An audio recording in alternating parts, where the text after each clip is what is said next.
I first came to Smith Island when I was 13 years old. I came there on a school trip. It was 8th grade. There was a science trip that you could sign up for. So I signed up to come to Smith Island.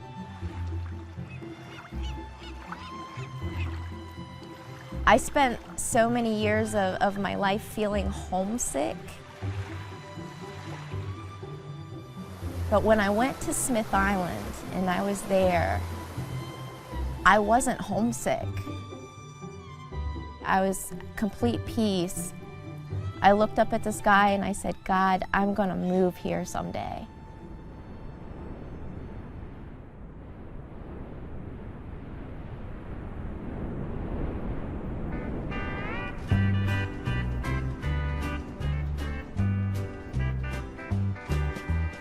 I will meet you in the morning, just inside Eastern Gate.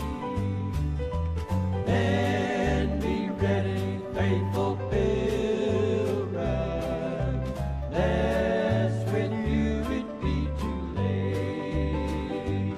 I will meet you, I will meet you in the morning, just inside Eastern Gate over there. I will meet you in the morning, I will meet you in the morning, I will meet you in the morning over there. My normal routine day, I get up like 3:30 every morning. Make sure the boat and everything's straight, check the oil and all, feed the animals, make sure they got their water and all their food. Get ready, go to the boat. We leave the island at 7:30. I do the food line, food runs. Take the envelopes to the ladies to food line, they fill the orders. I bring them back. I bring the passengers and freight back to the island. We usually land at like 1:15. Load it on a truck, take it to their house, right to their kitchen. I'm just like Smith Island's Uber. Over there.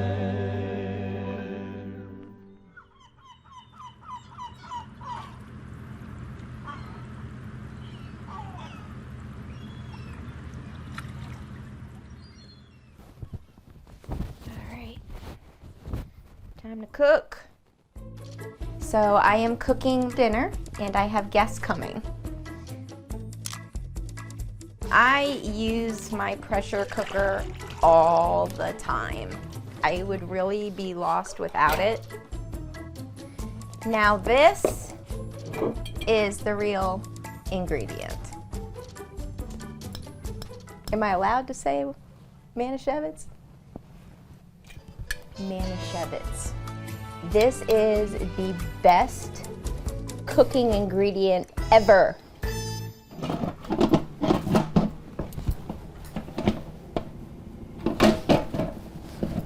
Hold on, I'm having a moment with my pot. Yeah. My name is Danielle Laird, and I go by Elley.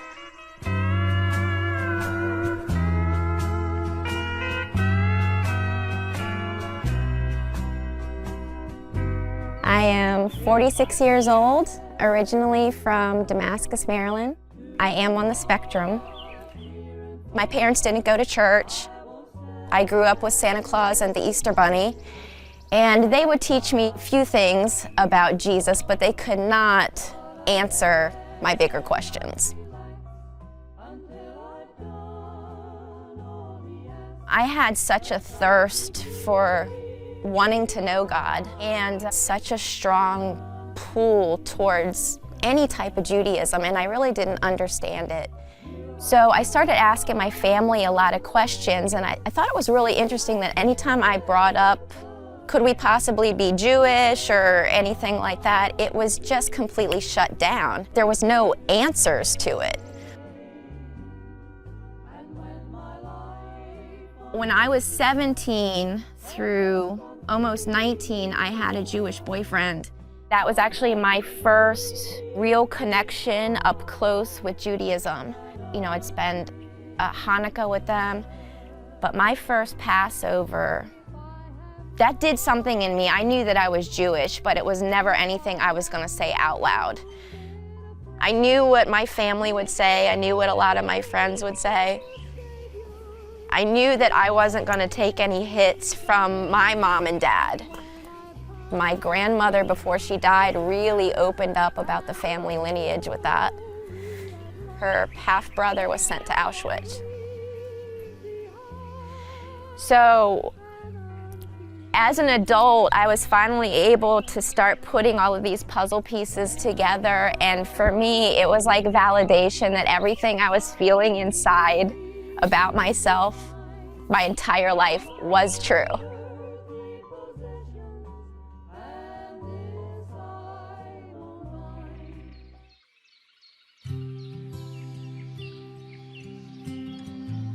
My name is Ronald Taylor Jr.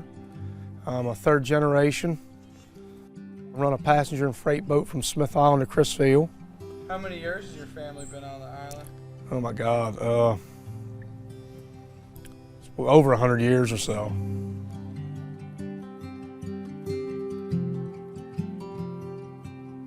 From the 70s on, then tourists started booming.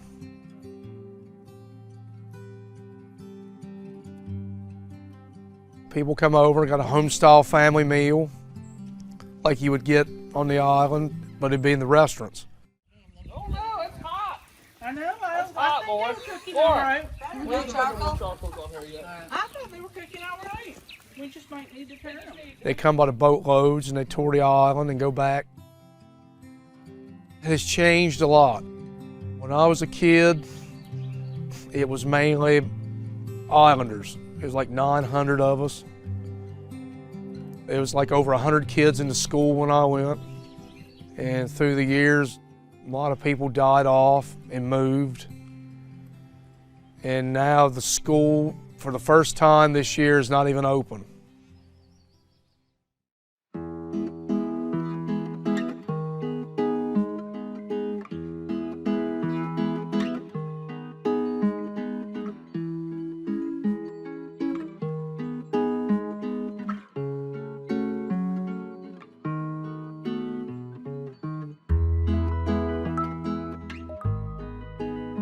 Well, at one point of my life, I was over 400 pounds. One day, I just got sick and tired of being big and started walking.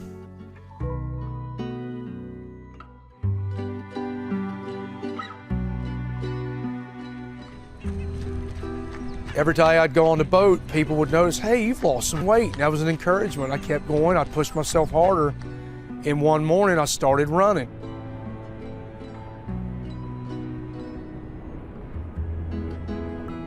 After that, it just melted right off, and I just keep active and keep going because I don't want to get back to that anymore.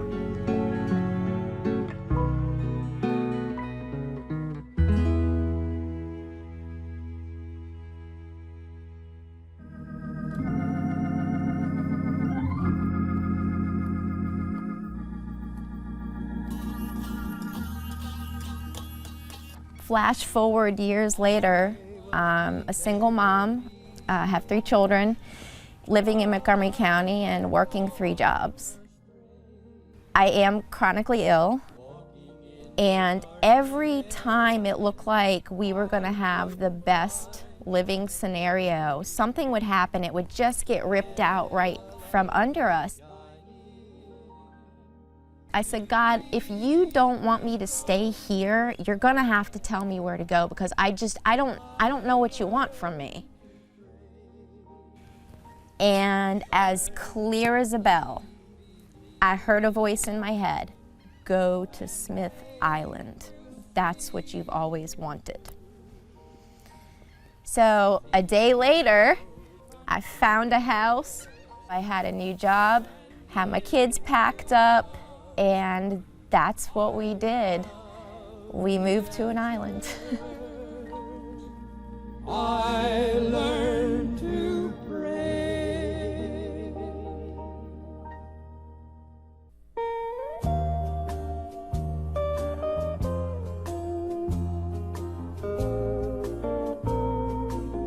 So the island has its own unique dynamics when it comes to running things. There's no bridge to get to Smith Island, so you're not going to be able to drive anything over.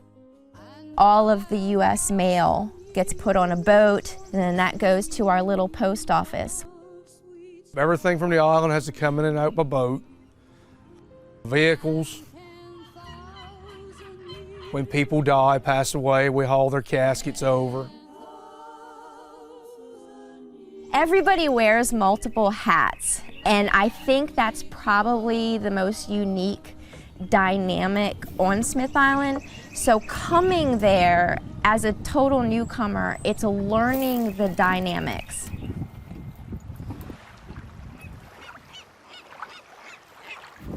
Dude, nice work. Is that a rockfish?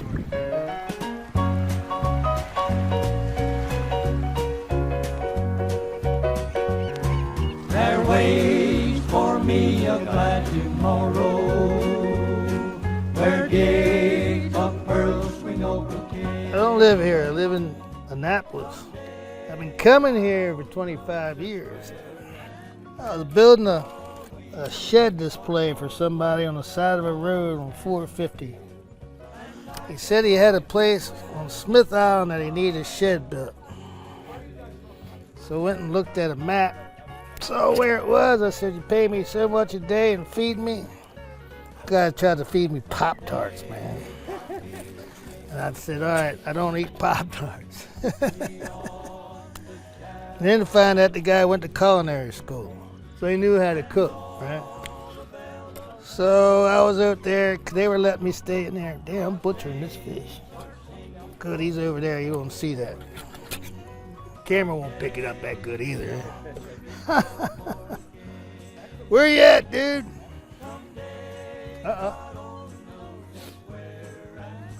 There he is, up there. Here he comes, see him coming down? He was sitting up on top of that pole. It's over here. It's over here, buddy.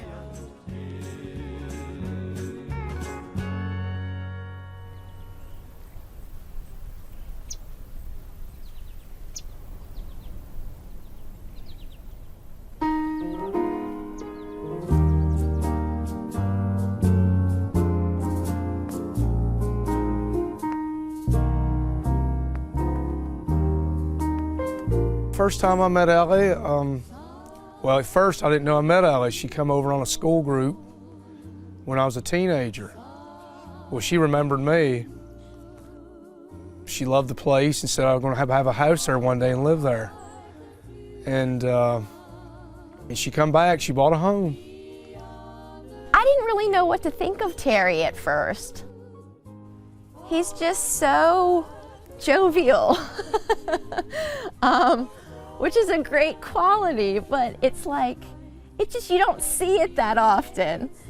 I thought he was adorable. I realized when I was on the boat that I would catch myself looking at him.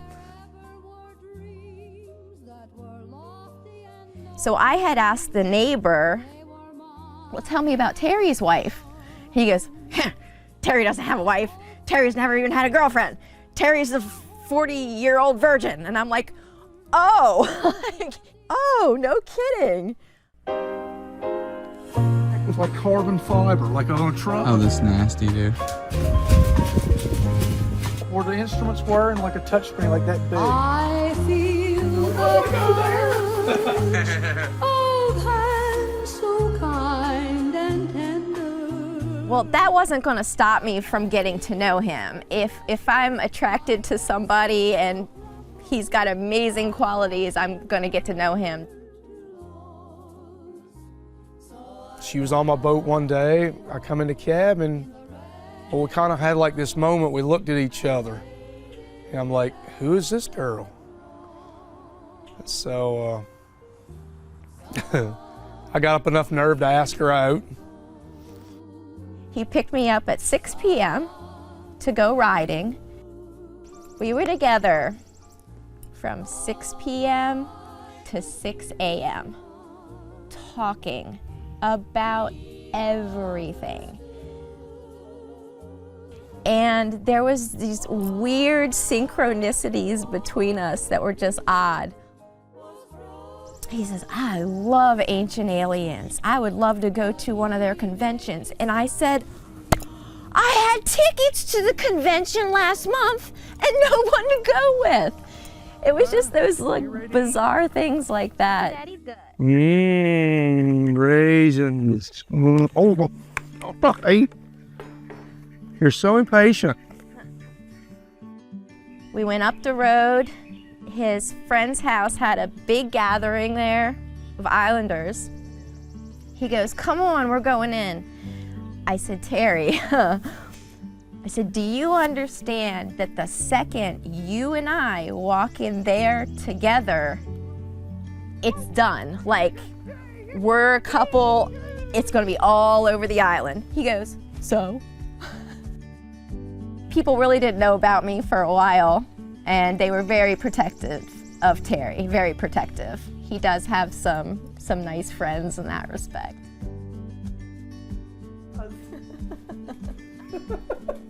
And then she said, you know, we're gonna get married. I went, yeah, I got that feeling too.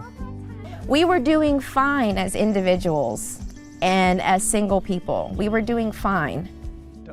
But you know what, when you find somebody that you want, then it is really nice to be needed.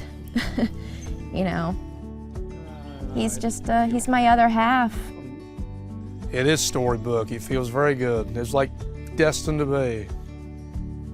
We were made for each other.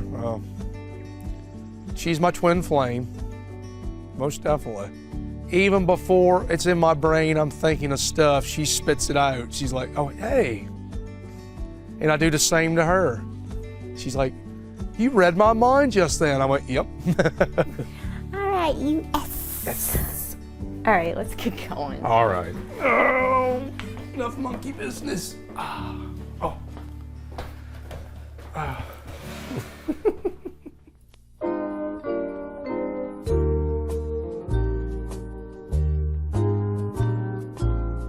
Well, when Terry and I got together, I think we were together for about 9 months, and his old family house on the island went back for sale.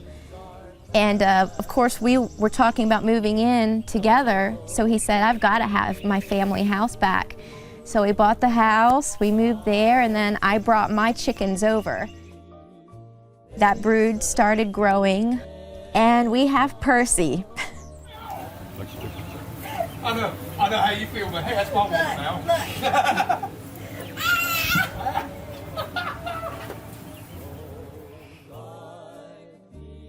Percy, for starters, man, I love him. That's the first time I've ever owned a goat. He's a Nigerian dwarf goat. He might not look like it, but he's my buddy. His horns never developed the whole way. They only come like part way under his head, but I'm still not gonna headbutt him. He's a handful. He's something. I love all of the personalities of the animals. I love doing all the day-to-day things with the animals. The feed, the collecting the eggs, the cleaning the eggs, the putting them in the carton. You know, that's all like neurodivergent brain tickles for me.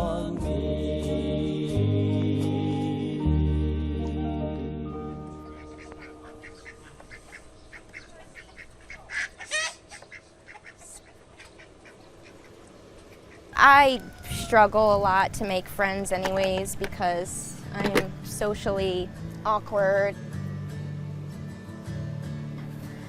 Tiffany came along at just the right point. She was really one of the only friends that I have over here. She was the museum manager, and she had done so much work, put in for a bunch of grants and everything else so that our museum could get revamped.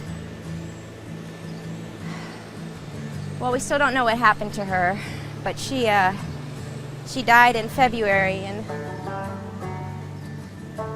the museum looks so beautiful, and it does make me really sad that she's not here to see it.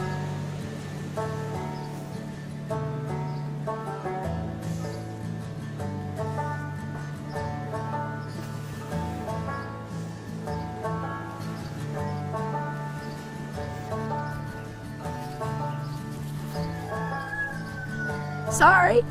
Oh, I'm sorry.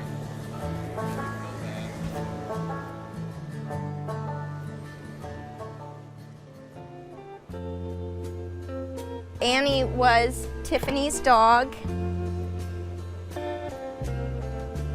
I feel really special having Tiffany's most prized being in her life. I mean, that was her daughter. But she's doing good with us. She's doing pretty well. She's definitely bonded with Terry.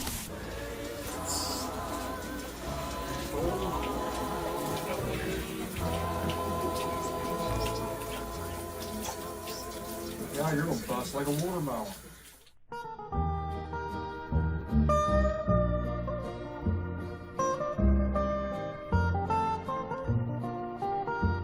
We're floating down the stream of time we had. I had said to Terry, you know, I would love to open a type of hangout that's like geared for Gen Xers.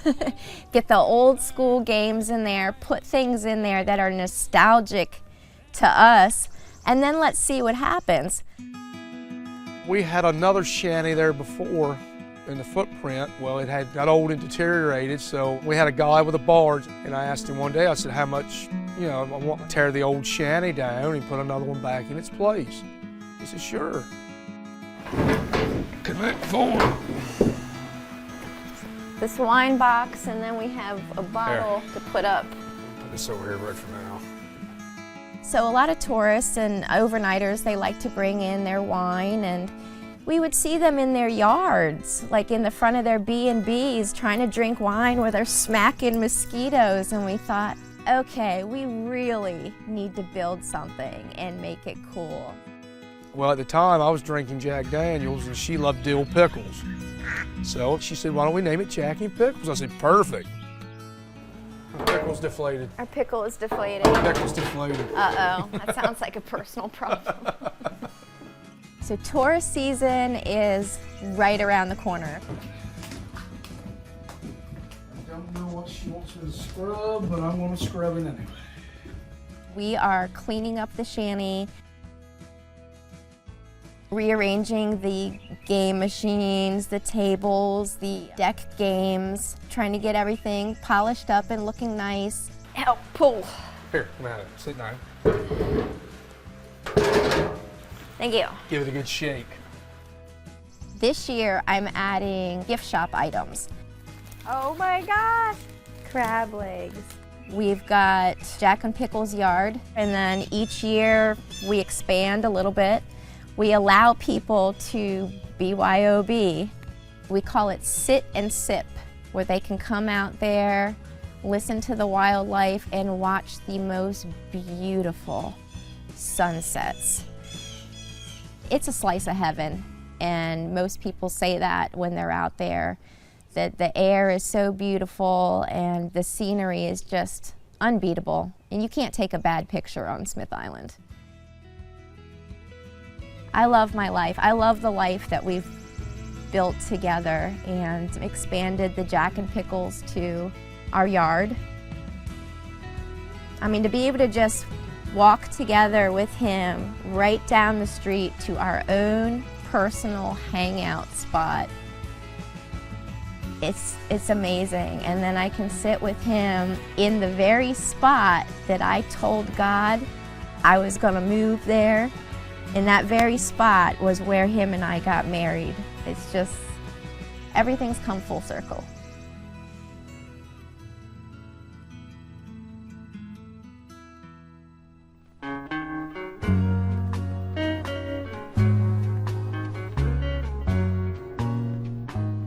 Well, I'm not gonna steam them this evening.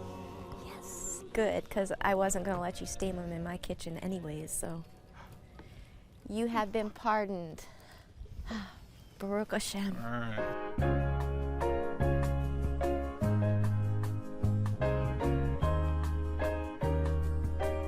Let's do cheers to a great opening weekend. Ah, what a great season.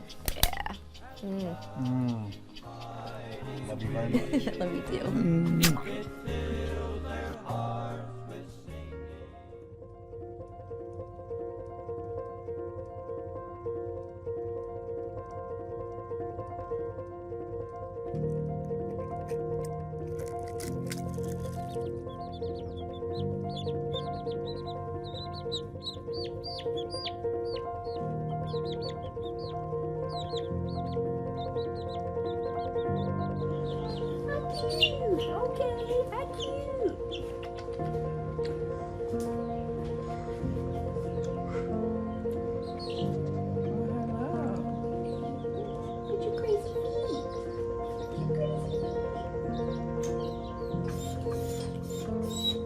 there. You can be their mama.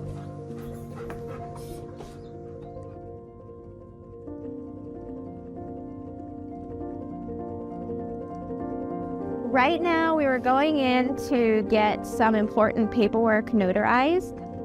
We're in our home study adoption process, so we need to get some of our paperwork done. Last minute stuff.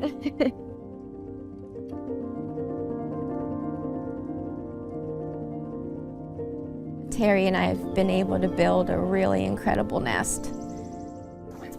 Go on! Breakfast. Freeloaders! Freeloaders. I'm so ready. I'm so ready to bring a child into the family.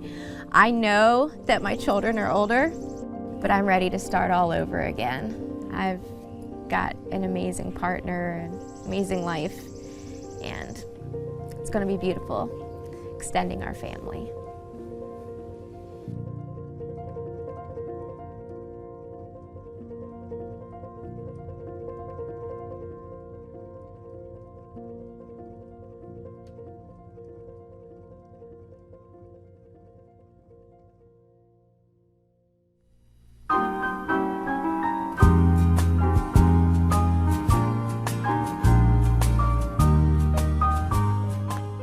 Everybody needs to have hope. Everybody needs to see the beauty. Everybody needs to know that you can be middle-aged. You could be a single mom, you could be a middle-aged virgin. Anything can happen.